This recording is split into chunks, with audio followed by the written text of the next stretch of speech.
నమస్తే. మనము భగవద్గీతని ప్రస్తుత పరిస్థితుల్లో ఎలా అప్లై చేసుకోవాలనేటువంటి విషయాన్ని మనం మాట్లాడుకుంటున్నాము. దాంట్లో చాలాసార్లు చెప్పుకున్నాం కదా! భగవద్గీత అనేది స్మృతి గ్రంథము. మన వ్యాస మహాముని అన్ని ఉపనిషత్తుల సారమంతా గ్రహించి మనకి ముఖ్యంగా మానవాళికి తేలికగా అర్థం కావాలనేటువంటి విషయంతోటి అది ఆ మహానుభావుడు మన మన బొటి వాళ్ళందరికీ అందించడం జరిగింది. దాంట్లో చెప్పింది ఏంటి టోటల్గా మనం ఎట్లా మన మనస్సుని ప్రశాంతంగా పెట్టుకొని చివరికి ఏ రకమైనటువంటి ఆలోచన లేనటువంటి స్థితి కనుక వచ్చినప్పుడు మనం తప్ప ఇంకొకటి లేదు, అదే పరమాత్మ భావన అనేటువంటి విషయంగా చెప్పడం జరిగింది. అంటే ఏంటి, దానికి కారణం ఏంటి, అంతా మనమేను అనేటువంటి ఆలోచనకి దానికి ఏం చెప్పుకున్నాడో అర్జున విషాద యోగం అనేటువంటి టాపిక్తో మొదలుపెట్టి చివరికి మోక్ష సన్యాస యోగంతో అంతం చేస్తాడు ఈ పుస్తకాన్ని. అంటే టోటల్గా 18 టాపిక్స్. అర్జునుడు విషాదం ఎట్లా యోగం అయింది, ఎందుకు అసలు విషాదం ఎందుకు, నాది కాదు అనుకున్నప్పుడు ఏ విషయం గురించి మనకు అసలు టెన్షనే ఉండదు. ఎప్పుడు వస్తుంది సమస్య, నాది అనేటువంటి పదం కనుక ఇన్వాల్వ్ అయినప్పుడు ఎక్కడ లేని టెన్షన్ వచ్చేస్తుంది అనమాట. ఇప్పుడు మన అర్జునుడు అంటే ఎవరు, అర్జునుడు అంటే పార్థుడు అని అర్థం. పార్థుడు అంటే ఇంకా చెప్పాలంటే మట్టి బుర్ర. మట్టి బుర్ర అంటే ఎవరు, మనము జీవత్వం, అంతే కదా. ఈ జీవత్వంలోనే కదా మనం కొట్టుమిట్లాడుతున్నాము. అట్లాంటి జీవత్వంలో ఉన్నటువంటి అర్జునుడికి భగవాన్ ఏం చెప్పాడంటే, మళ్ళీ అక్కడేం చెప్పాడు భగవాన్ అంటే, మళ్ళీ కృష్ణుడనో తర్వాత రాముడనో అట్లా ఏ పేరు పెట్టలా. భగవాన్ అంటే ఎవరు అంటే దివ్యత్వం ఉన్నవాళ్ళు, తర్వాత ఏంటి ఐశ్వర్యం ఉన్నవాళ్ళు, ఏ లిమిటేషన్స్ లేని వాళ్ళు అని అర్థం అన్నమాట. అంటే ఏంటి, రాగద్వేషాలు కానీ కోరికలు కానీ ఆ తర్వాత ఒక కాలంతో కానీ ఇంకోటిది కానీ లేకుండా ఉన్నటువంటి, అంటే లిమిటేషన్ లేనటువంటి ఒక తత్వం అన్నమాట. అంటే మళ్ళీ అక్కడ వ్యక్తి కూడా కాదు, జస్ట్ ఒక తత్వం. ఆ భగవాన్ అనేటువంటి తత్వం మనకి బోధించడం జరిగింది. చెప్పాలంటే ఏం చెప్తున్నాడు, నాయన నువ్వు నేనే అనుకుంటున్నావు కాబట్టి నువ్వు టెన్షను, ఇక్కడ నీదంటూ ఏమీ లేదు, నువ్వు కాంతి ఇంకోటి ఉన్నది. అంటే ఏంటి, నీది అంటే ఏంటి, నువ్వు శరీరమే నాది అనుకుంటున్నావు, నువ్వు శరీరం కాదు, నువ్వు 100% నువ్వు కూడా భగవతత్వానివే. అంటే ఏంటి, నీకు నామం లేదు, రూపం లేదు, తుది లేదు, మొదలేంటి లేదు, అలాంటి శక్తివంతమైనటువంటి నువ్వు ఈ శరీరం అనే దాంట్లో ఇరుక్కొని శరీరం నేనే అనేటువంటి బాధతోటి నువ్వు బాగా గొడవ పడుతున్నావు.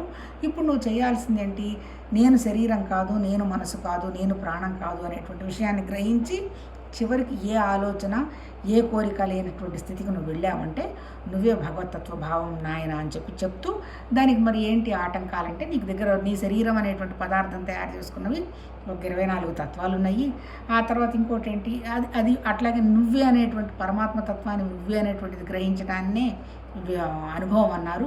ఈ రెండు నీకు కావాలి అంటే ఫస్ట్ ఏంటి, నీ దగ్గర నువ్వు పట్టుకున్న దాన్ని ఏంటి, శరీరం నాదనుకుంటున్నావు కదా, యుద్ధ భూమిలో నేను చేయలేను, నా వల్ల కాదు, నా బంధువులు చచ్చిపోతారు, నేనే చంపేస్తాను వీళ్ళందరినీ అనేటువంటి అహంకారం మమకారంలో కొట్టుమిట్టాడుతున్నావు కదా. అందుకని నువ్వు ఇప్పుడు ఏం చేయాలంటే, నీ శరీరం తీసుకున్నావు, ఈ శరీరానికి కొన్ని ధర్మాలు ఉన్నాయి, అంతే కదా. శరీరం పుడుతూనే తల్లిదండ్రులు వచ్చారు, సిబ్లింగ్స్ వచ్చారు, ఆ తర్వాత మళ్ళీ ఇంకా శరీర పోషణ కోసం కొంత సంపాదించాల్సి వచ్చింది, ఆ తర్వాత మళ్ళీ వెళ్ళిన తర్వాత మళ్ళీ ఏదో భార్య పిల్లలు, అట్లా ఏంటి అంటే ప్రతి స్టెప్లో నీ శరీరానికి సంబంధించినటువంటి ధర్మాలు ఉన్నాయి. ఈ శరీర ధర్మం నువ్వు పాటించేటప్పుడు ఇది నా ధర్మం, పరమాత్మతత్వం ఇచ్చినటువంటి భావంగా పెట్టుకొని, అంటే ఏంటి, ఒక యజ్ఞంగానో ఒక పూజగానో ఒక భక్తిభావంతోనో నీకు ఇచ్చిన పని కనుక నువ్వు చేసుకుంటూ పోయినావు అంటే, ఓహో నేను శరీరం కాదు కదా అనేటువంటి విషయం నీకు అవగాహన వస్తుంది. ఇంకా ముందుకెళ్ళి ఏ ఫలితం పట్టించుకోకుండా చేసావు అంటే నీ మనసు వండర్ఫుల్గా ఉంటుంది నాయన అని చెప్తూ తర్వాత ఇంకేం చేయమన్నాడు, తర్వాత అట్లాగే నీ మనసు ఒకటి, నీ శరీరం కాకుండా నీ దగ్గర ఒక ప్రాణం ఉంది, ఈ ప్రాణానికి కనుక శక్తి ఉండాలి అంటే నీ మనసులో వచ్చేటువంటి ఆలోచనలు అవన్నీ కూడా నిన్ను ఇబ్బంది పెట్టకుండా ఉండాలి. అట్లా ఇబ్బంది పెట్టకుండా నీ మనస్సు నీ ఇంద్రియాలు ఉండాలి అంటే ఉన్నది ఒకటే మార్గం, ఆ మనసుని ఇంద్రియాలు పనిచేస్తున్నాయి. ఇంద్రియాలు అంటే మన జ్ఞానేంద్రియాలు, కళ్ళు ముక్కు చెవులు అవన్నీ ఉన్నాయి, నడుస్తున్నాయి. నీ మనసు కొన్ని స్పెసిఫికేషన్స్ ఇస్తున్నది, వాటి ప్రకారం నడుస్తున్నాయి. కాకపోతే ఈ నడుస్తున్నది ఈ వ్యవహారం అంతా కూడా ఇది జస్ట్ టెంపరీ వ్యవహారం, ఉన్నదంతా ఒకటే ఒక విషయం అనేటువంటి అవగాహన నువ్వు చేసుకున్నావు అంటే నీ ఇంద్రియాలు నేను ఇబ్బంది పెట్టడం కూడా అయిపోయి నీ మనసు ఇంకా కొంచెం థాట్స్ ఏమి లేనటువంటి స్థితికి వస్తుంది నాయన. అప్పుడు ఏమవుతుంది నీకు, అప్పుడు సత్యం ఏంటో అసత్యం ఏదో గ్రహించాలి అంటే ఇంకా నీ మనసుని నీ శరీరాన్ని అంతా తీసుకెళ్ళి ఒకే విషయం మీద పెట్టాలి. అది భక్తి. ఆ భక్తి ఎక్కడ పెట్టాలి, నిరాకారమైనటువంటి నా మీద కనుక నువ్వు పెట్టావు అంటే నీకు విషయం విషయం అర్థమైపోతుంది. ఎప్పుడైతే నువ్వు పెట్టడం జరిగిందో అప్పుడేంటి నేనేంటి, నువ్వేంటి, ప్రపంచం ఏంటి అనేటువంటి విషయాన్నంతా గ్రహిస్తావు అని చెప్తూ ఇది చేయాలంటే కొంచెం కష్టమే కానీ కొంచెం ప్రయత్నపూర్వకంగా దీన్ని సాధించవచ్చు అంటే ఏంటి అని చెప్తూ అసలు సత్యం ఏంటి అని చెప్తాడనమాట. సత్యం ఏంటి? సత్ అసత్తు రెండు ఉన్నది నేను తప్ప ఇంకొకటి లేదు. ఎట్లా నేను సత్తు అసత్తులో ఉన్నాను అనేటువంటి విషయం 7వ చాప్టర్లో ఏం చెప్తాడు? నీకు కంటి ఉండడం అనేటువంటి విషయం అంతా కూడా జడ పదార్థాలు అంటే ఏంటి? ఉన్నది అని కాదు. ఉన్నది అని కనుక పదం వస్తే ఎట్లా ఉన్నది, ఎప్పుడున్నది, ఎక్కడున్నది, ఎలా ఉన్నది అనే ప్రశ్నలు వస్తాయి. ఇక్కడ ఆయన ఏం చెప్పాడు? ఈ పంచభూతాలు తర్వాత ఈ అష్టప్రకృతులన్నీ కూడా ఉండడం ఉన్నది, అదంతా జడం నా దగ్గర నుంచే వచ్చింది. ఆ తర్వాత ఇంకోటి ఏంటి? దాని అష్టప్రకృతులు వాటన్నిటిని ఏమన్నాడు? అపరాప్రకృతి అన్నాడు. ఆ తర్వాత ఇంకోటి ఏమన్నాడు? పరాప్రకృతి అంటే జీవ చైతన్యం. అంటే చైతన్యం అంటే కాన్షియస్నెస్. అంటే ఏంటి? ఇప్పుడు అది ఉన్నది అని ఎవరికైనా అది ఉండడం అనేటువంటి విషయం అవగాహనకు రావాలి కదా. అంటే అది ఎవరి అవగాహనకు వస్తుంది? ఇప్పుడు జీవ చైతన్యానికి తెలుస్తుంది అంటాడు. అంతే కదా. జీవ చైతన్యం అంటే ఏంటి? కాన్షియస్నెస్ అంటే ఎరుక. అది ఉంటే కదా అది ఉండడం అనేటువంటి విషయాన్ని గ్రహిస్తావు. అంటే అది నాలో నుంచి వచ్చింది, ఇది నాలో నుంచి వచ్చింది. అల్టిమేట్ ఏంది? నేను తప్ప ఇంకొకటి ఏమీ లేదు.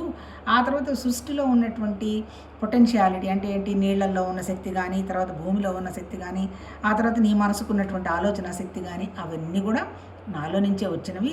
ఆ తర్వాత మీకున్నటువంటి కోరికలు, మీకున్న గుణాలు అవన్నీ కూడా నా నుంచే వచ్చాయి. కాకపోతే ఏంటి? వాటిని ధర్మబద్ధంగా ఉపయోగిస్తున్న ప్రతిదీ కూడా నాకు సంబంధించి నేను. కాకపోతే ఏంటి? మీ గుణాలతో కానీ, మీ కాలంతో కానీ, మీతో కానీ నాకేం సంబంధం లేదు. అవి నన్నేం అంటుకోవు. మిమ్మల్ని ఇవన్నీ అంటుకున్న దానికి కారణం ఏంటి? మహామాయ అనేది ఒకటి ఉంది. ఒక మహాశక్తి మాయ, ఒక సంస్కారం అనండి, వాటెవర్ ఇట్ మేబీ. అది నువ్వు దాటలేకపోతున్నావు. సో ఫార్ మహామాయ నాకేం సంబంధం లేదు. ఎందుకంటే నా దగ్గర నుంచే వచ్చిన వాటి గురించి నాకు టెన్షన్ ఏముంది? నేను కాకపోతే కదా నాకు ఇబ్బంది. నా నుంచే వచ్చినటువంటి మాయతో సంబంధం లేదు. మీరు ఆ మాయను కనుక వదిలిపెట్టాలి అంటే, ఆ మాయను జయించాలి అంటే మీ దగ్గర ఉన్నది ఒకటే ఒక మార్గం ఏంటంటే, నువ్వు తయారు చేసుకున్నటువంటి నీ ఆలోచనలు, కోరికలు అన్నీ తీసేసుకొని నీ మనసుని, నీ హృదయాన్ని ప్రశాంతంగా పెట్టుకున్నప్పుడు నువ్వు అప్పుడు ఏంటి? నీకు నాకు పెద్దగా తేడా లేదు అనేటువంటి విషయం చెప్తాడు. ఇలా నీకు నాకు తేడా లేనటువంటి స్థితి కావాలి అని ఎవరైతే కోరుకుంటారో వాళ్ళని జ్ఞాని అంటారు. నానా రకాల భక్తులు ఉన్నారు. ఎవరి పని వాళ్ళు చేసుకుంటూ పోతారు. కొంతమంది కోరికల కోసం చేసుకుంటారు, కొంతమంది సమస్యల కోసం చేసుకుంటారు, కొంతమంది పేరు ప్రతిష్టల కోసం చేసుకుంటారు. ఈ ఈ ఈ చేసుకునే వాళ్ళందరూ ఇలా దేవుణ్ణి కావాలని అడుగుతారు. వాళ్ళ కోరికలకు అనుగుణంగా వాళ్ళు ఏ దేవుణ్ణి కావాలో ఆ దేవుణ్ణి కోరుకుంటూ పోతారు. అది కూడా మంచిదేను. కాకపోతే చేయంగా ఇది కాదు, ఉన్నదంతా నిరాకారం అనేటువంటి విషయం అనేటువంటి అవగాహనకు వచ్చినప్పుడు వాళ్ళు కూడా నిరాకారంగా మారడానికి ప్రయత్నం చేసినప్పుడు నాకు జ్ఞానికి భేదం లేదు అని చెప్తాడు. ఈరోజు అది మొత్తం మీద చెప్పినటువంటి 7th చాప్టర్. మనం ఒకసారి మాట్లాడుకున్నాం. ప్రతి చాప్టర్లో కూడా లాస్ట్లో ఉన్న 2-3 శ్లోకాలకి నెక్స్ట్ చాప్టర్కి కనెక్ట్ అవుతుంది. ఇప్పుడు మనం మాట్లాడుకుంటున్న చాప్టర్ ఏంటి? 8వ చాప్టరు అక్షర బ్రహ్మయోగం అన్నాడు. అక్షర పరబ్రహ్మం అన్నాడు. అక్షరం అంటే ఏంటి? అక్షరం అంటే నశించకుండా ఉండేది అని అర్థం. బ్రహ్మం అంటే ఏంటి? వ్యాపించి ఉన్నది అని అర్థం. ఇప్పుడు మనకు చెప్పిన 7th చాప్టర్లో ఏం చెప్తున్నాడు? నాకు నామరూపాలు లేవు, కాలం లేదు అని అన్నాడు కదా. ఇప్పుడు నాకు మార్నింగ్ అనిపించిందంటే ఒక థాట్ వచ్చింది. అంటే ఏంటి? ఇప్పుడు ఈ భగవతత్వం యొక్క శక్తి అనేటువంటి ఒక జ్ఞానం ఉండడం ఉన్నది అంతే. అంటే ఉన్నది అనర్థం. మళ్ళీ ఉన్నది అని అన్నాం అనుకోండి, ఉన్నది అంటే ఏంది? పుట్టింది అని అర్థం. ఎప్పుడు పుట్టింది, ఎక్కడ పుట్టింది అనేటువంటి విషయాలు వస్తాయి. కానీ ఇప్పుడు ఆ విషయం ఏంటి? ఈ పరమాత్మతత్వం అనేటువంటి ఒక జ్ఞానం ఉండడం అనేది ఉండడం అనమాట. ఆ ఉండడం ఎట్లా ఉంది? ఖాళీగానే ఉండడమే కదా. ఉండడం అంటే ఏంటి? అక్కడ ఒక వస్తువు ఎప్పుడైతే లేదో, ఒక కాలం ఎప్పుడైతే లేదో, ఒక ఆబ్జెక్ట్ రూపంలో అయితే లేదో అది ఎలా ఉంటుంది? ఖాళీగా ఉంటుంది. అంటే ఖాళీ అంటే మళ్ళీ ఆకాశం అని అనుకోవడానికి కూడా లేదు.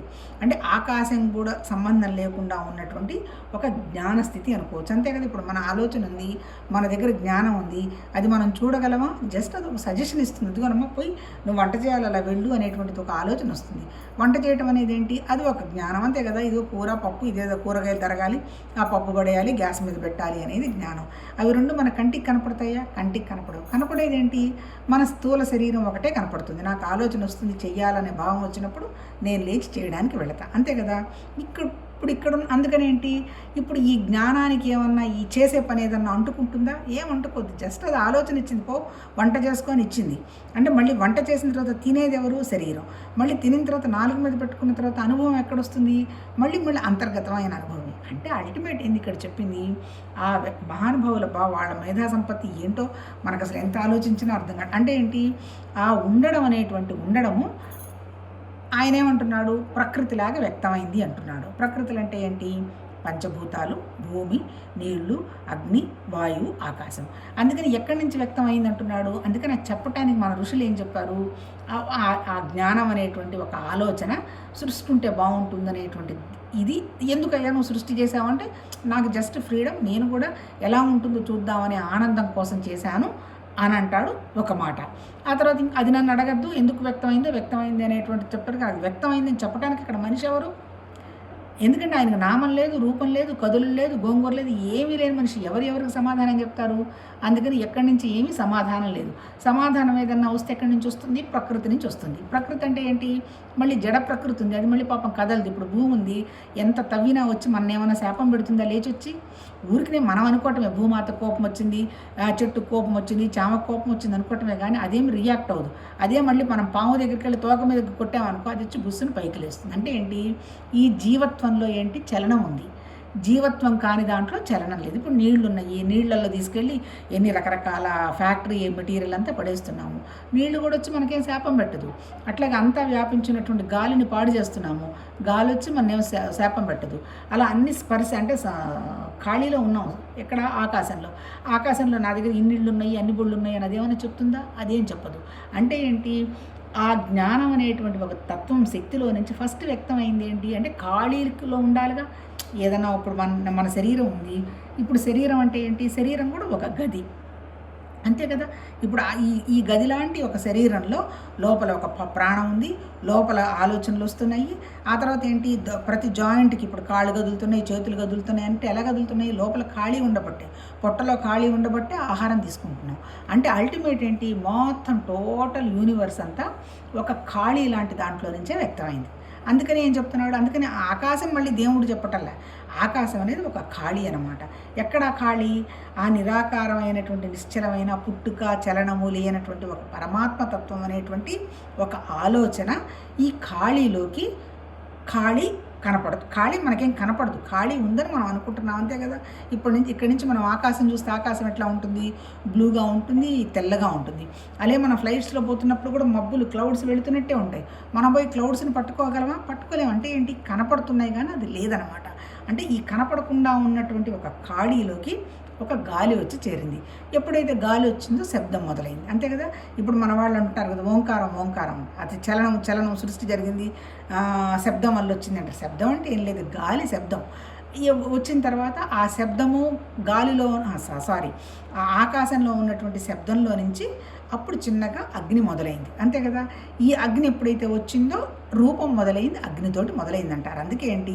మన పంచభూతాల్లో మన శరీరాన్ని కూడా దానికి ఆధారం చేసుకొని ఇప్పుడు ఏమైంది? గాలి కనపడదు కాబట్టి గాలే ప్రాణం అనుకున్నాం కాబట్టి దాని హృదయంలో గాలి అని పెట్టారు మన ఋషులు హించిందే. ఆ తర్వాత ఏంటి? కిందకు వచ్చిన తర్వాత అగ్ని కనపడుతుంది. అగ్ని ఎప్పుడైతే కనపడుతుందో అగ్ని వాయువు కలిసేటప్పటికి ఏమవుతుందో ఒక ప్రెషర్ జరిగిన తర్వాత ఏమొచ్చింది? తుఫాన్లు వచ్చేది, అంతే కదా. నీళ్లు, ఆ నీళ్లలో నుంచి భూమి కనుక్కోవడం జరిగింది. అందుకని ఈ 5 పంచభూతాలు మళ్ళీ ఇవేమి మన వెనక్కి తిరిగి మనకేమో ఇవేమి శాపం పెట్టవు. కాకపోతే వీటిలో కూడా అంటే ఆయన ఏమన్నాడు? సత్తులోను అసత్తులోను ఉన్నది నా శక్తి అన్నాడు. సత్ అంటే ఏంటి? ఈ ఉండడం అనే దాంట్లో ఉన్నది అక్కడ పరమాత్మతత్వం యొక్క శక్తే. మన దగ్గర ఉన్నటువంటి జీవ చైతన్యంలో ఉన్నది కూడా ఆ పరమాత్మతత్వ శక్తే.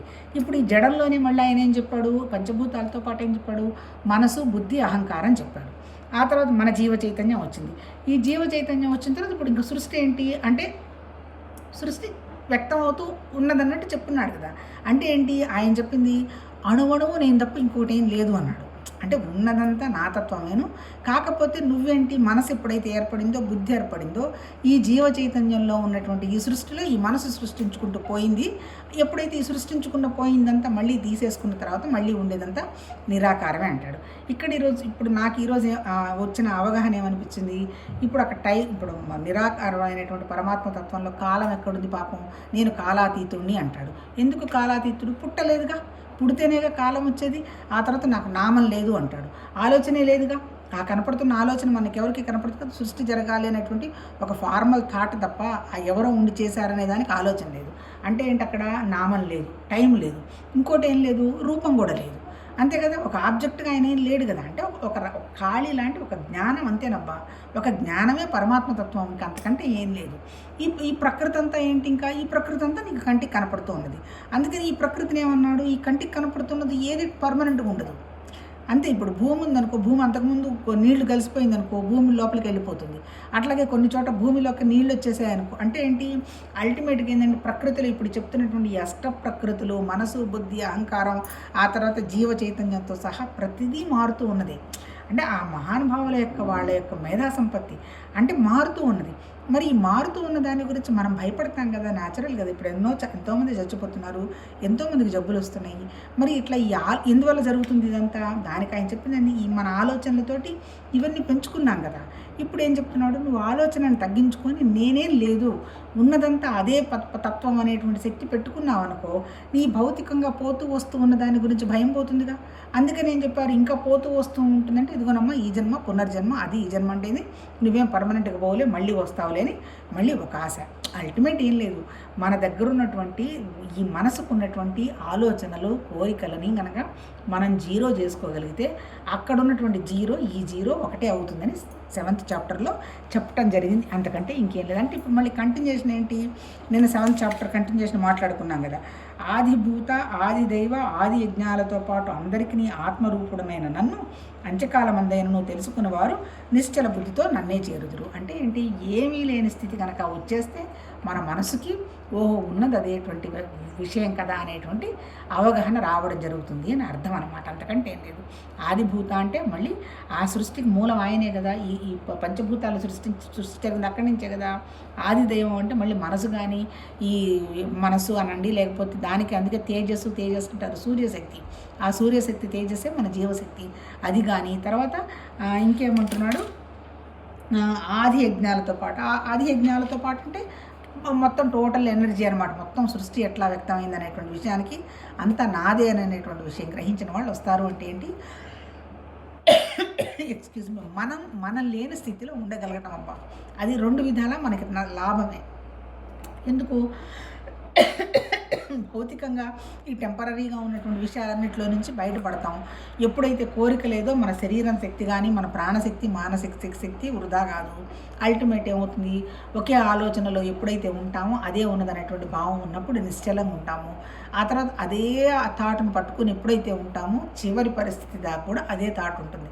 అంతే కదా, మనం ఏ ఆలోచన పట్టుకుంటే ఆ ఆలోచనలోనే ఉంటాం, అంతకంటే ఇంకేం లేదు. సో ఇప్పుడు మనం ఈ అక్షర బ్రహ్మయోగం మొదలు పెడదాం, చూద్దాం ఇందులో ఏం చెప్పారు. ఇందులో ఏమంటున్నాడు, ఇందులో అర్జునుడు పలికెను, బ్రహ్మ అనగానేమి, ఆధ్యాత్మం అనగానేమి, కర్మ అనగానేమి, అధిభూతం అని దేనికి పేరు, అధిదైవం దేని నందురు అని ఫస్ట్ క్వశ్చన్ వేశాడు. రెండోది ఏమంటున్నాడు, అధియజ్ఞం అనగానేమి, ఈ అధియజ్ఞము ఈ శరీరమందు ఎట్లుండును, అంత్యకాలమున మనస్సును పరమాత్మ యందు లగ్నం చేసిన యోగులు నిన్నెట్లు చేరుకోగలరు. ఇక్కడ వండర్ఫుల్. ఇక్కడ ఏంటంటే 7th చాప్టర్లో అర్జునుడు ఏమి ప్రశ్న వేయలే. ఎందుకు అర్జునుడు ప్రశ్న వేయలేదు, అక్కడ కర్మయోగం గురించి చెప్పాడు, తర్వాత యోగం గురించి చెప్పాడు, భక్తి గురించి చెప్తూ 7th చాప్టర్లో. అంటే ఏంటి, ఆ సిచ్యువేషన్కి వెళ్ళాలంటే కర్మతోటి మనసు నిశ్చలం చేసుకొని, యోగంతో ఎటువంటి ఆలోచన పెట్టుకోకుండా భక్తి అనేటువంటి దాని మీద ఒకే మనసు మీద కనుక మనసు నిలబెట్టాము అంటే నేనేంటో తెలుస్తుంది అనేటువంటి విషయం డైరెక్ట్గానే చెప్పేశాడు. ఇక్కడ ఏం చెప్తున్నాడు, ఇక్కడ అర్జునుడు ప్రశ్నిస్తున్నాడు. ఎందుకు ప్రశ్నిస్తున్నాడు, ఎప్పుడైనా సరే, ఇప్పుడు నేను ఎక్కడో ఎవరో చెప్తున్నారు అంటే శిష్యుడికి అనుగుణంగా గురువు చెప్పటం జరుగుతుంది, అంతే కదా. ఇప్పుడు యాక్చువల్గా ఏంటి, ఆధ్యాత్మిక ఆశ్రమాల్లో ఎక్కడ కూడా ఫస్ట్ పెట్టిందంతా కూడా ఎట్లా ఆధ్యాత్మికంగా మనిషి అభివృద్ధి చెందుదాం అనేటువంటి పాయింట్ మీదనే పెడతారు. పెట్టిన తర్వాత పాపం ఆ గురువులు కూడా వాళ్ళు రాసిన పుస్తకాలు కానీ వీళ్ళకి చెప్పటం కానీ వీళ్ళకి సాధన కానీ చేస్తారు. కానీ చేరిన తర్వాత వీళ్ళు అంటే ఏదో ఇంకొక లాభం ఏదో పెట్టుకొని అనవసరమైనటువంటి భౌతికానికి సంబంధించిన ప్రశ్నలు వేయటము అటువంటివన్నీ చేస్తారు. అప్పుడు ఇంక వాళ్ళకి ఏమవుతుంది, వీళ్ళకి ఇంకా చెప్పినా అర్థం కావడం లేదు లేని ఏదో వీళ్ళు ఎంతవరకు అడిగారో దాన్ని బట్టి చెప్పుకోవడం జరుగుతుంది. అంటే అల్టిమేట్ ఏంటి, ఇప్పుడు ఈ సాధనలో ఎప్పుడు కూడా శిష్యుడు చాలా ముఖ్యం, అంతే కదా. ఇప్పుడు మన అర్జునుడు ఉన్నాడు, ఈయనేమో యోగం చేశాడో, జ్ఞానం చదువుకున్నాడో, లేకపోతే మళ్ళీ ఏం చేశాడో మనకేం తెలియదు. యుద్ధ భూమిలో ఈయనకి రియలైజేషన్ వచ్చింది, ఏమొచ్చింది, నా వల్ల కాదు అనేసి చేతులెత్తి కృష్ణ భగవాన్కి సరెండర్ అయిపోయినాడు. నా నుంచి కాదు, నువ్వేం చెప్తే అది చేసుకో, నేను గురువుగా స్వీకరిస్తున్నానయ్యా అన్నాడు. అందుకని ఈయనకి ఏం చేశాడు, ఆయన ఓపికగా కర్మ అంటే ఏంటి, యోగం అంటే ఏంటి, జ్ఞానం అంటే ఏంటి, భక్తి అంటే ఏంటి బోధించాడు. దీంతో ఈయనకు కొంత ఒక అవగాహన వచ్చింది. వచ్చిన తర్వాత ఇంకా ఈయనకి డౌట్స్ ఉన్నాయన్నమాట, అంతే కదా. ఎవరైతే చేసుకుంటూ పోతారో వాళ్ళకే డౌట్స్ వస్తాయి. అల్టిమేట్ ఏంది, డౌట్లెస్ స్టేజ్కి వెళ్ళాలి, అంతే. ఉన్నదంతా ఇంకొకటి అయినప్పుడు ఏం డౌట్ వస్తుంది అనేటువంటి స్థితికి రావాలంటే ఇవన్నీ కొంచెం తెలుసుకుంటూ ఉంటే డౌట్స్ క్లియర్ అవుతాయి. అంటే తెలుసుకుంటూ మనం ప్రాక్టీస్ చేసుకుంటూ పోతే ఇక్కడ ఈయనకి అర్జునుడికి డౌట్ వచ్చింది. ఏమని వచ్చింది, అసలు బ్రహ్మ అంటే ఎవరు? ఆధ్యాత్మిక సాధన అంటారు కదా, మనందరికి కూడా ఇవే డౌట్స్ చాలా ఉంటాయి. అంటే ఏంటి అసలు, మళ్ళీ కర్మ అంటారు కదా, కర్మ చేయక తప్పదు, కర్మ అంటారు కదా, ఆ కర్మ అంటే ఏంటి, ఆ తర్వాత ఏంటి, ఇప్పుడు చెప్పావు కదా ఇందాక, ఆదిభూతం అన్నావు, ఆది దైవికం అన్నావు, ఆధ్యాత్మికం అన్నావు, అంటే ఏంటి అని అడుగుతున్నాడు ఒక క్వశ్చన్. తర్వాత ఇంకా ఏం అడుగుతున్నాడు, మళ్ళీ యజ్ఞంలాగా చేయాలన్నావు కదా, అది యజ్ఞం అన్నావు కదా, ఈ యజ్ఞం అంటే ఏంటి, ఎట్లా ఈ శరీరంతో చెయ్యాలి, శరీరంలో ఈ యజ్ఞం ఎట్లా ఉంటుంది, ఆ తర్వాత నువ్వు లాస్ట్ టైంలో మళ్ళీ ఏ తాటు పెట్టుకుంటే ఆ తాటుకు వెళ్ళిపోతావు, అప్పుడు అంత్యకాలంలో నన్నే గ్రహించిన వాళ్ళు నా దగ్గరికి వస్తారని చెప్పావు కదా, అప్పుడు ఎలా ఉండడం జరుగుతుంది అంటాడు. మనం 7th చాప్టర్లో ఏం చదువుకున్నాము, ఎవరైతే ప్యూరిఫై అయ్యి, అంటే ఏంటి, మనసు నిశ్చలం చేసుకొని పాపపుణ్యాల స్థితి దాటిపోతారో వాళ్ళకి అంత్యకాలంలో నా ఆలోచనలో ఉంటారు అంటారు. ఇప్పుడు మనకి 7th చాప్టర్లో చెప్పిన పాపపుణ్యాలంటే ఏం చెప్పారు, పాపం అంటే ఎవరినో మర్డర్ చేయడమో అవన్నీ పాపం చెప్పలా. నీ మనస్సు ఒకే దాని మీద నిలబడగలగడమే పుణ్యం. అంటే ఒకే దాని మీద అంటే ఏంటి, భగవతత్వం మీద నిలబడగలగడం పుణ్యం. దానివల్ల ఏమవుతుంది, ఫర్దర్గా ఉండే థాట్స్ ఉండవు, అంతకంటే ఏం లేదబ్బా. ఇప్పుడు ఒక జపం చేస్తున్నాము, శ్రీరామ అని, శ్రీరాముకి కంటిన్యూషన్ థాట్ ఏముంటుంది, అక్కడ ఆగిపోతాం అనమాట. అట్లాగే ఏంటి, ఎప్పుడైతే మనం అక్కడ ఆగిపోతామో అప్పుడు ప్యూరిఫికేషను అంటాడు. ఎప్పుడు ఏ ఆలోచన లేని స్థితి ఎప్పుడు వచ్చినప్పుడు అప్పుడు ఎంక్వైరీ మొదలు పెడతాం.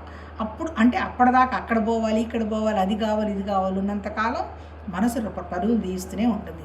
అంటే ఏంటి, ప్యూరిఫికేషన్. ఎప్పుడు పుణ్యకారం చేస్తాడు, తనకంటూ ఇంకేమీ లేదుగా, తన ఆలోచనలన్నీ ఆగిపోయిన తర్వాత ఎలా ఉంటాడు, ఏదొచ్చినా భగవతత్వం భావం చేసుకుంటూ పోతాడు కదా, అప్పుడు తన ద్వారా ఏం జరుగుతుంటాయి, పుణ్యకార్యాలు జరుగుతుంటాయి కదా అని 7th చాప్టర్లో చెప్పాడు కదా.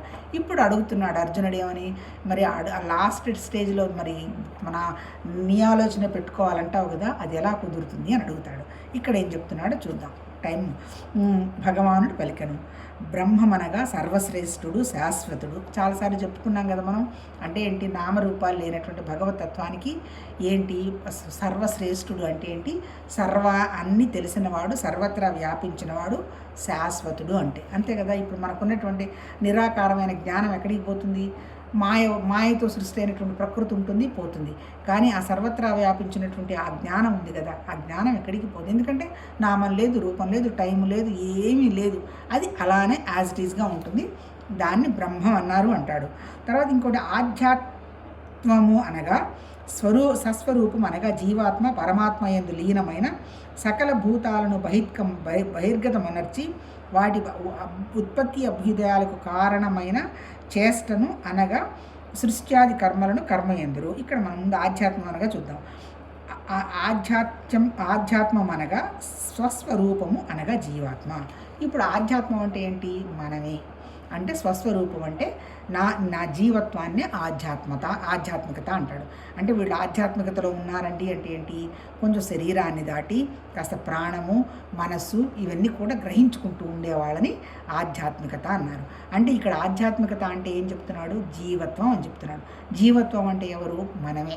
మనసు, ప్రాణం, శరీరంతో జీవించి ఉన్నటువంటి వాళ్ళ మనిషి అనమాట.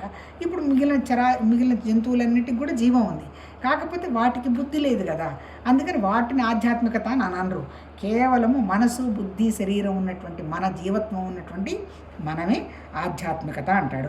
అంటే ఏంటి, స్వస్వరూపం అంటే ఏంటి, మనకు కనపడుతున్నట్టు శరీరంతో పాటు మనకు ఒక సెల్ఫ్ ఉంది కదా, నేను అనేటువంటి ఒక జ్ఞానం, అంతే కదా.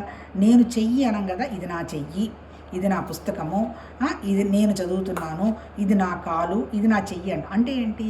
ఈ నాది కానిది ఒకటి నేను ఉన్నది అంటే అది స్వస్వరూపం అంటాడు. స్వరూపం అంటే ఏంటి? సెల్ఫ్ అనమాట. అంటే ఏంటి?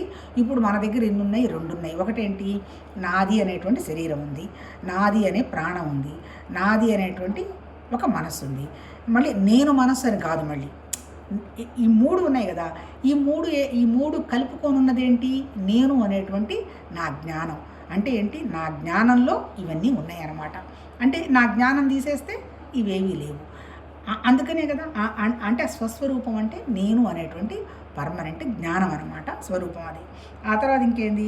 పరమాత్మ యందు లీనమైన సకల భూతాలను బహిర్గమనర్చి వాటి ఉత్పత్తి అభ్యుదయాలకు కారణమైన చేష్టను అనగా సృష్ట్యాది కర్మలను కర్మందులు. ఇప్పుడు మనం ఇప్పుడు కర్మ అంటున్నాం ఏంది? కర్మ చేయక తప్పదండి అని మనం సహజంగా మాట్లాడుతుంటాం కదా. ఇప్పుడు ఈ చాప్టర్లో కర్మ అంటే ఏం చెప్పాడు? ఆ పరమాత్మ తత్వం వల్లనేగా సృష్టి బహిర్గతమైంది. అంత లేకపోతే సృష్టి లేదు కదా. ఎక్కడున్న ఈ సకల జీవరాశులన్నీ కూడా మళ్ళీ అక్కడే ఆసక్తిలోనేగా ఉన్నవి, అంతే కదా. అంటే ఇప్పుడు ఎక్కడి నుంచి వచ్చింది? మాయ ఎక్కడి నుంచి వచ్చింది? ఆసక్తిలో నుంచో మాయ వచ్చింది. ఆ తర్వాత వాటికి సంబంధించిన పనులు చేసే వ్యవహారాన్ని కర్మ అంటారు. అంటే ఏంటి? సృష్టికి సంబంధించిన నిర్వర్తిస్తున్నటువంటి కార్యాలకు సంబంధించిన విషయాలని కర్మ అంటాడు. అది అనమాట. ఇది 2 ఇప్పుడు అర్థమైంది కదా మనకి. అంటే ఏంటి? ఆధ్యాత్మికత అంటే ఏంటి? నేను అనేటువంటి నా స్వరూపానికి సంబంధించినటువంటి జ్ఞానాన్ని గ్రహించడం ఆధ్యాత్మికత. మళ్ళీ ఇదే నేను ఎక్కడుంది? పరమాత్మ తత్వంలోనే ఉంది. ఎవరు? శ్రేష్ఠుడైనటువంటి భగవతత్వాన్ని బ్రహ్మ అన్నాడు. ఇప్పుడు నేను నా స్వరూపం, నా జీవత్వాన్ని కనుక నేను దాటానంటే ఎవరు? నేనే బ్రహ్మని అంటాడు, అంతే కదా. అదేగా ఆయన చెప్పింది. అంటే ఏంటి? నీకున్నటువంటి చిన్న ఏరియా నుంచి నువ్వు దాటి నువ్వు శూన్యమైపోయినావు అంటే నువ్వు ఉన్నది అదే తత్వము, అప్పుడు నువ్వు ఒకటేను అన్నట్టు చెప్పడం జరిగింది కదా. ఇప్పుడు 4వది ఏం చెప్తున్నాడు? ఉత్పత్తి వినాశనములైన పదార్థములన్నీను ఆదిభూతాలు అనమాట. ఇప్పుడు మాట్లాడుకున్నాం కదా, ఏదైతే సృష్టించబడిందో అవన్నీ ఆదిభూతాలే. ఆ భూతము అంటే ఏంటంటే ఎలిమెంట్, పదార్థం. పంచభూతాలు అంటే ఏంటంటే పంచ పదార్థాలు అని అర్థం అనమాట. అష్ట ప్రకృతులు అంటే కూడా అంతే కదా. మిగిలిన మనసు, బుద్ధి ఇవన్నీ కూడా పదార్థాలే. అంటే ఇవన్నీ కూడా ఏంటి? పర్మనెంట్ కాదు, టెంపరీ అనమాట. వస్తాయి, ఉంటాయి, వెళ్ళిపోతాయి. హిరణ్మయుడైన పురుషుడు ఆది దైవము. హిరణ్మయుడైన పురుషుడు ఆది దైవం అంటే ఏంటి? ఇప్పుడు ఇక్కడ ఇందాక చెప్పాడు కదా, ఆది దైవము, ఆధ్యాత్మికము, అన్నీ కూడా నన్ను తెలుసుకున్న వాళ్ళు నేనేను అన్నాడు. ఆది దైవం అంటే ఏంటి? ఆ పరమాత్మ తత్వాన్ని ఆది దైవం అన్నాడు. ఆయనకి ఇంకో పేరు పెట్టాడు ఇక్కడ, హిరణ్మయుడైన పురుషుడు అంటాడు. పురుషుడు అంటే ఏంటి? పూర్ణంగా ఉన్నవాడు అని అర్థం. ఎవరు పూర్ణంగా ఉన్నది? ఆ భగవతత్వం ఒకటే పూర్ణంగా ఉన్నది. అంటే ఏంటి? ఈ హిరణ్మయుడు ఇప్పుడు పదార్థములన్నీ ఆదిభూతాలు, నశించిపోయేవన్నీ భూతాలు. నశించకుండా ఉన్నదేంటి? ఆది దైవం. ఆది దైవం అంటే ఏంటి? నిరాకారమైనటువంటి పరమాత్మతత్వం, అది నశించదు, అది అక్కడే ఉంటుంది. ఆ తర్వాత ఇంకేమంటాడు? అర్జున, ఈ శరీరంలో అంతర్యామిగా ఉన్న నేనే వాసుదేవుడనే అది యజ్ఞాన్ని అంటాడు. ఇప్పుడు అది యజ్ఞం అంటే ఏమని అడిగాడు కదా. ఇప్పుడు మళ్ళీ ఈ శరీరాల్లో ఉన్నదంతా ఎవరు? ఆసక్తేగా ఇక్కడున్నది. ఆసక్తేగా మొత్తం పంచభూతాలుగా ఆ తర్వాత జీవత్వంగా వ్యక్తమైంది. అంటే ఏంటి? అక్కడ సత్తు అసత్తు ఉండడము, జీవించటము, తెలుసుకోవటం అంతా కూడా ఆసక్తే కదా. అంటే ఏమని చెప్తున్నాడు ఇక్కడ? అది యజ్ఞం అంటే ఏమంటాడు? నేను మీ శరీరాల్లోనే అంతర్యామిగా ఉండడం జరిగింది. అది ఆ ఉండడాన్నే ఆ వాసుదేవుడనే అది యజ్ఞాన్ని నేనే అంటాడు. అంటే ఏంటి ఇక్కడ? ఇప్పుడు మన దగ్గర ఏమేమి ఉంది? ఇప్పుడు స్వరూపం ఉంది. అంటే స్వరూపం అంటే ఆత్మ అంటే దాన్ని ఇంకా చాలాసార్లు అంతకుముందు చెప్పుకున్నాం, ప్రత్యేగాత్మ. ఆ తర్వాత నా స్వరూపం గురించి కనుక నేను మర్చిపోయి అంత భగవతత్వమే అనుకుంటే బ్రహ్మ. అట్లా తర్వాత ఇంకోటి ఏంటి? ఆ లోపల ఉన్నటువంటి ఆది దైవం అనేటువంటి శక్తి పూర్ణంగా కనుక నేనుంటే, లిమిటేషన్ లేకుండా ఉంటే నేనే హిరణ్యుడైనటువంటి పురుషుణ్ణి. ఆ తర్వాత ఏంటి? అంతర్యామి ఎవరు? మళ్ళీ అంతర్యామి అంటే అధియజ్ఞాని ఉన్నటువంటి వాసుదేవుడని నేనే అంటాడు. ఇక్కడ చెప్పింది ఏంట? అన్ని రకరకాల పేర్లు పెట్టారబ్బా, అంతకంటే ఇంకేం లేదు. ఉన్నటువంటి ఆ నిరాకారమైనటువంటి శక్తి ప్రకృతిలాగా, అష్టప్రకృతుల్లాగా, జీవ చైతన్యంలాగా వ్యక్తమైంది. ఆ వ్యక్తమైనటువంటి జీవ చైతన్యం ఏదైతే ఉందో దాన్ని ఆధ్యాత్మికత స్వరూపం అన్నాడు. తర్వాత మళ్ళీ ఇంకోటి ఏమన్నాడు? ఆ పరిపూర్ణంగా ఉన్నటువంటి స్థితిని పరుషుడు అన్నాడు. పరిపూర్ణమైనటువంటి స్థితిని పురుషుడు, హిరణ్య గర్భుడు అన్నాడు. తర్వాత ఏంటి? అన్ని ప్రాణుల్లో నేనే అంతర్యామిగా ఉన్నాను, అదే ఆ అంతర్యామిగా నేను ఉండడమే అధియజ్ఞం అన్నాడు. అంటే పరమాత్మ తత్వానికి ఇక్కడ ఎన్ని పేర్లు పెట్టాడు? నిరాకారంగా ఉన్నటువంటి పరమాత్మ తత్వశక్తి, హిరణ్య గర్భుడు, బ్రహ్మ, తర్వాత అధియజ్ఞము, ఆ తర్వాత ఇంకోటి ఏంటి? అంతర్యామి. అంతా అదే. కాకపోతే ఏంటి, మనం చాలాసార్లు మాట్లాడుకున్నాం, మనసు, బుద్ధి, చిత్తం, అహంకారం 4 ఉన్నాయి కదా. 4 స్ట్రక్చరల్గా ఒకటే, కానీ అవి చేసే పనులు తేడా, అంతే కదా. మనసు అనేది సంకల్ప వికల్పాలు చేస్తుంది. చిత్తంలో ఎక్కడో ఆలోచన ఉంటుంది, మన జ్ఞాపకాలు, అది మనకు గుర్తొచ్చి చేద్దామా వద్దా అని మనసు చేస్తుంది. చెయ్యి వద్దు అని బుద్ధి డైరెక్ట్ చేస్తుంది. శరీరం అహంకారం ద్వారా చేస్తుంది. ఇప్పుడు ఇక్కడ కూడా అంతే 4 చెప్పాడు. అంటే ఏంటి? నిరాకారంగా ఉన్నటువంటి, అందుకే మనకు భగవతత్వంలో కూడా చూడండి, మన వాళ్ళు చాలా పెట్టారు కదా. ఏంటి? ఆది యోగమాయలో ఉన్నాడు, ఆ తర్వాత నిద్రలో ఉన్నాడు అని మళ్ళీ ఉంది కదా. విష్ణుమూర్తి దానికోసం వచ్చి ఆ రోజు దేవాలయాలన్నీ కూడా ఓపెన్ చేస్తారు కదా పండగ. అంటే ఏంటి? దానికి అనుగుణంగానే పాపం వీళ్ళు మన అందరికీ గుర్తుంటుంది అని అవన్నీ సృష్టించాడు. అంటే ఫస్ట్ ఏంటి? నిరాకారంగా ఉన్నటువంటి శక్తి, ఆ తర్వాత ఏంటి? పరిపూర్ణంగా ఉన్నటువంటి హిరణ్య గర్భ, తర్వాత మళ్ళీ ఏంటి? మళ్ళీ వచ్చేసేసి అధియజ్ఞం, వాసుదేవుడు, అంటే అంతా వ్యాపించున్నది. మళ్ళీ తర్వాత లోపల ఉన్నది ఏంటి? అంతర్యామి. అంతర్యామి ఏంటి? అంతర్గతంగా ఉన్నటువంటి అదే భగవత్ శక్తి అనమాట. అంటే ఇప్పుడు 4 రకాలుగా మనం ఎట్లయితే మనసు, బుద్ధి, చిత్తం, అహంకారం అని 4 పేర్లు, మళ్ళీ వాటికి పేర్లు ఉన్నాయి. ఏంటవి? ఫస్ట్ మన దగ్గర ఉన్నటువంటి సృష్టి వచ్చినప్పుడు ఏమన్నాడు? దాన్ని విశ్వం అన్నాడు. ఆ తర్వాత మళ్ళీ ఏంటి? ఆ లోపలలోకి వచ్చినటువంటి శక్తిని తేజస్సు అన్నాడు. ఆ తర్వాత ఇంకోటి ఏముంది? మనకు తెలిసిన విషయాన్ని ప్రజ్ఞ అన్నాడు. మళ్ళీ అక్కడ కూడా ఇన్ని పేర్లు పెట్టున్నాడు. మళ్ళీ అక్కడ మళ్ళీ పరమాత్మ తత్వంలో కూడా మళ్ళీ 4 పేర్లు పెట్టాడు. హిరణ్య గర్భ అన్నాడు. హిరణ్య గర్భ తర్వాత మళ్ళీ అంతర్యామి అన్నాడు. అంతర్యామి తర్వాత వ్యక్తమైన వ్యవహారాన్ని విరాట్ పురుషుడు అన్నాడు. ఇవన్నీ కూడా కన్ఫ్యూజన్ పడాల్సిన అవసరం లేదు, పెద్దగా ఏం లేదు, ఓన్లీ పేర్లు. అల్టిమేట్ ఏంటంటే నిరాకారంగా ఉన్నటువంటి శక్తే అంతా వ్యక్తమైంది. జీవ చైతన్యంలో అదే ఉంది, ఆ తర్వాత పంచభూతాల్లో కూడా అదే ఉంది, మన దగ్గర కూడా అదే ఉంది. కాకపోతే ఏంటంటే మనకి చలనం ఉంది, మనసు ఉంది, కాబట్టి మనం ఇంత దూరం ఆలోచించి మనం గ్రహిస్తున్నాము. తర్వాత ఈ పంచభూతాలన్నా, కొండలు, చెట్లు, ఇవన్నా కూడా వాటిలో కూడా కొద్దో గొప్ప చైతన్యం ఉంది. కాకపోతే వాటికి రియాక్ట్ అయ్యేంత చైతన్యం లేదు. అంటే రెస్పాండ్, రియాక్ట్ అయ్యేంత చైతన్యం లేదు. మనం ఏం చేసినా పాపం అవి వాటి పని అవి చేసుకుంటూ ప్రశాంతంగానే ఉంటాయి తప్ప, ఇది ఇలా చేయవాకండి, నన్ను ఇక్కడ పడేవాకండి, ఇక్కడ ఉంచండి అని నీళ్లు కానీ, అగ్ని కానీ, భూమి కానీ, వాయువు కానీ, ఆకాశం కానీ చివరికి మనసు, బుద్ధి, అహంకారం కూడా చెప్పదు. ఎవరు చెప్పేది అంటే చిత్తం అంటే మళ్ళీ ఆ చైతన్యంలో ఉన్నటువంటి మన జ్ఞాపకాలకు అనుగుణంగా వచ్చే మన మనసుకు వచ్చేటువంటి సంకల్ప వికల్పాలు, మన శరీరానికి సంబంధించి పరమాత్మ తత్వంలో ఉన్నవి. నిరాకారం, తర్వాత బ్రహ్మం, మళ్ళీ బ్రహ్మ విష్ణు మహేశ్వరులు కాదు, మామూలు బ్రహ్మం, తర్వాత హిరణ్య గర్భ, మళ్ళీ ఇక్కడ ఇంకేం చెప్తున్నాడు? హిరణ్య గర్భతో పాటు అంతర్యామి అన్నాడు, తర్వాత వాసుదేవ రూపం అన్నాడు, అధియజ్ఞం అని చెప్తున్నాడు. అల్టిమేట్ ఏంటంటే ఉన్నది ఆ రూపాల్లాగా ఎక్స్ప్లెయిన్ చేస్తున్నారు. చూద్దాం, రేపు కంటిన్యూ చేద్దాం, రేపు ఏం చెప్తారు అనేది. ఏం లేదు, అక్షర బ్రహ్మ అంటే ఏంది? నశించనిది అని అర్థం అనమాట. ఏంటి నశించనిది అనే దాని గురించి చెప్పుకుంటూ వస్తున్నారు. ముందు ఏం అర్థం అవుతుందో చూద్దాం.